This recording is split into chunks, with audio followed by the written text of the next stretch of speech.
యుద్ధం ముగిసిన ఆర్థిక యుద్ధం మాత్రం ఇంకా కొనసాగుతూనే ఉంది. క్షిపణులు ఆగిపోయినా కోట్ల డాలర్లపై పోరు మాత్రం ఇంకా ముగియలేదు. ఇరాన్కు చెందిన బిలియన్ డాలర్ల విదేశీ ఆస్తులు ఎప్పుడు విడుదలవుతాయి అనే ప్రశ్న మరోసారి అంతర్జాతీయ రాజకీయాల్లో హాట్ టాపిక్గా మారింది. ఇరాన్ అధ్యక్షుడు మసూద్ పెజెష్కియన్ చేసిన తాజా వ్యాఖ్యలు ప్రపంచ దృష్టిని ఆకర్షించాయి.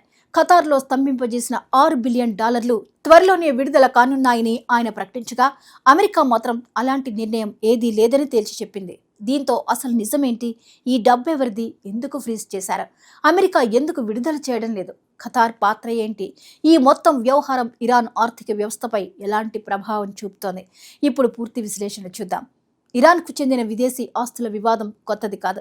ఇది దశాబ్దాలుగా కొనసాగుతున్న అంతర్జాతీయ రాజకీయ, ఆర్థిక, దౌత్య పోరాటంలో కీలక అంశంగా మారింది. ముఖ్యంగా అమెరికా ఆంక్షల కారణంగా ఇరాన్కు చెందిన అనేక బిలియన్ డాలర్ల నిధులు విదేశాల్లో స్తంభించిపోయాయి. ఈ నిధులను తిరిగి స్వదేశానికి తీసుకురావాలని ఇరాన్ చాలా కాలంగా ప్రయత్నిస్తోంది. అమెరికా విధించిన ఆంక్షల వల్ల ఇరాన్ చమురు విక్రయాల ద్వారా వచ్చిన ఆదాయంలో పెద్ద మొత్తాన్ని స్వేచ్ఛగా వినియోగించుకోలేకపోయింది. అనేక దేశాల్లో ఉన్న ఇరాన్ నిధులు ఆయా దేశాల బ్యాంకుల్లో నిలిచిపోయాయి. వాటిని ఎక్కడికైనా బదిలీ చేయాలన్నా, ప్రభుత్వ అవసరాలకు వినియోగించాలన్నా అమెరికా ఆంక్షలు ప్రధాన అడ్డంకిగా మారాయి. ఇలాంటి పరిస్థితుల్లో తాజాగా ఇరాన్ అధ్యక్షుడు మసూద్ పెజెష్కియన్ చేసిన ప్రకటన చర్చనీయాంశమైంది. ఖతార్లో ఉన్న మొత్తం $12 బిలియన్ ఇరాన్ నిధుల్లో తొలి విడతగా $6 బిలియన్ విడుదల చేయడానికి అంగీకారం లభించిందని, త్వరలోనే ఆ మొత్తం అందుబాటులోకి వస్తుందని ఆయన తెలిపారు. అనంతరం మిగిలిన నిధులపై కూడా తదుపరి చర్యలు తీసుకుంటామని ప్రకటించారు. ఈ ప్రకటనతో ఇరాన్లో ఆశలు చిగురించాయి. ఎందుకంటే ప్రస్తుతం ఇరాన్ తీవ్రమైన ఆర్థిక ఒత్తిడిని ఎదుర్కొంటోంది. అంతర్జాతీయ ఆంక్షలు, ద్రవ్యోల్బణం, కరెన్సీ విలువ పడిపోవడం, విదేశీ పెట్టుబడులు తగ్గిపోవడం వంటి అనేక సమస్యలు దేశ ఆర్థిక వ్యవస్థపై తీవ్ర ప్రభావం చూపుతున్నాయి. ఇలాంటి సమయంలో $6 బిలియన్ అందుబాటులోకి వస్తే విదేశీ మారక నిల్వలు పెరగడంతో పాటు ప్రభుత్వానికి కొంత ఆర్థిక వెసులుబాటు లభించే అవకాశం ఉందని ఇరాన్ భావిస్తోంది. అయితే ఈ ప్రకటన వెలువడిన కొద్దిసేపటికే అమెరికా నుంచి పూర్తిగా భిన్నమైన సంకేతాలు వచ్చాయి. స్తంభింపజేసిన ఇరాన్ ఆస్తులను విడుదల చేసే నిర్ణయం ఏదీ లేదని అమెరికా స్పష్టం చేసింది. ఇరాన్కు ప్రస్తుతం ఆ నిధులపై ఎలాంటి స్వేచ్ఛ, వినియోగ హక్కు ఇవ్వడం లేదని తేల్చి చెప్పింది. దీంతో అంతర్జాతీయ వేదికపై మరోసారి గందరగోళం నెలకొంది.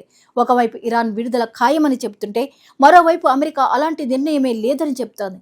దీంతో అసలు వాస్తవ పరిస్థితి ఏంటనే ప్రశ్న తలెత్తుతోంది. ఈ వివాదం వెనుక అసలు కారణం అమెరికా ఇరాన్ సంబంధాలే. అణు కార్యక్రమం, క్షిపణి అభివృద్ధి, ప్రాంతీయ భద్రత, ఉగ్రవాద ఆరోపణలు వంటి అనేక అంశాలపై రెండు దేశాల మధ్య తీవ్ర విభేదాలు కొనసాగుతున్నాయి.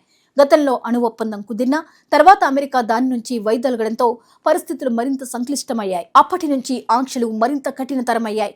ఇటీవల కాలంలో రెండు దేశాల మధ్య పరోక్ష చర్చలు జరిగినప్పటికీ పెద్దగా పురోగతి కనిపించలేదు. ఆ చర్చల్లో ప్రధాన అంశాల్లో ఒకటి కూడా ఈ స్తంభింపజేసిన ఆస్తులే. విదేశాల్లో ఉన్న తమ నిధులను ముందుగా విడుదల చేయాలని ఇరాన్ పట్టుబడుతుండగా, అమెరికా మాత్రం భద్రతా, విదేశాంగ అంశాలు పరిష్కారం కాకుండా ఎలాంటి నిర్ణయం తీసుకోబోమని స్పష్టం చేస్తోంది. ఇటీవల అమెరికా అధ్యక్షుడు డొనాల్డ్ ట్రంప్ చేసిన వ్యాఖ్యలు కూడా ఇదే విషయాన్ని మరింత స్పష్టం చేశాయి. ఇరాన్ ప్రస్తుతం తీవ్ర ఒత్తిడిలో చర్చలకు వస్తోందని ఆయన వ్యాఖ్యానించారు. చర్చల కాలంలో టెహ్రాన్కు ఒక్క పైసా కూడా అందదని స్పష్టంగా చెప్పారు. ఈ వ్యాఖ్యలు అమెరికా వైఖరిలో ఎలాంటి మార్పు లేదనే సంకేతాన్ని ఇచ్చాయి. ట్రంప్ మరో కీలక వ్యాఖ్య కూడా చేశారు. ఇటీవల జరిగిన యుద్ధంలో ఇరాన్ వైమానిక దళం, నౌకాదళం, వైమానిక రక్షణ వ్యవస్థలకు భారీ నష్టం జరిగిందని ఆయన పేర్కొన్నారు. ఈ పరిస్థితుల్లోనే ఇరాన్ చర్చలకు ముందుకొస్తోందని ఆయన అభిప్రాయపడ్డారు. అయితే ఇరాన్ మాత్రం పూర్తిగా భిన్నమైన కథనాన్ని వినిపిస్తోంది.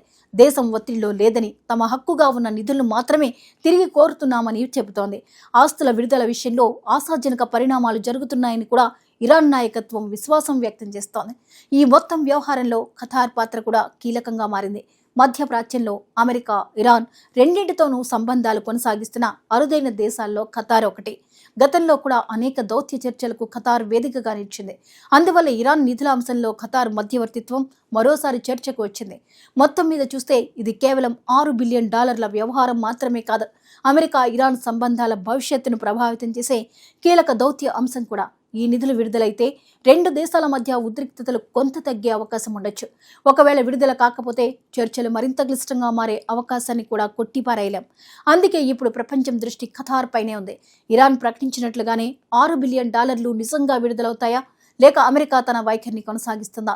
ఈ ప్రశ్నలకు సమాధానం రాబోయే దౌత్య పరిణామాల్లోనే దొరకనుంది.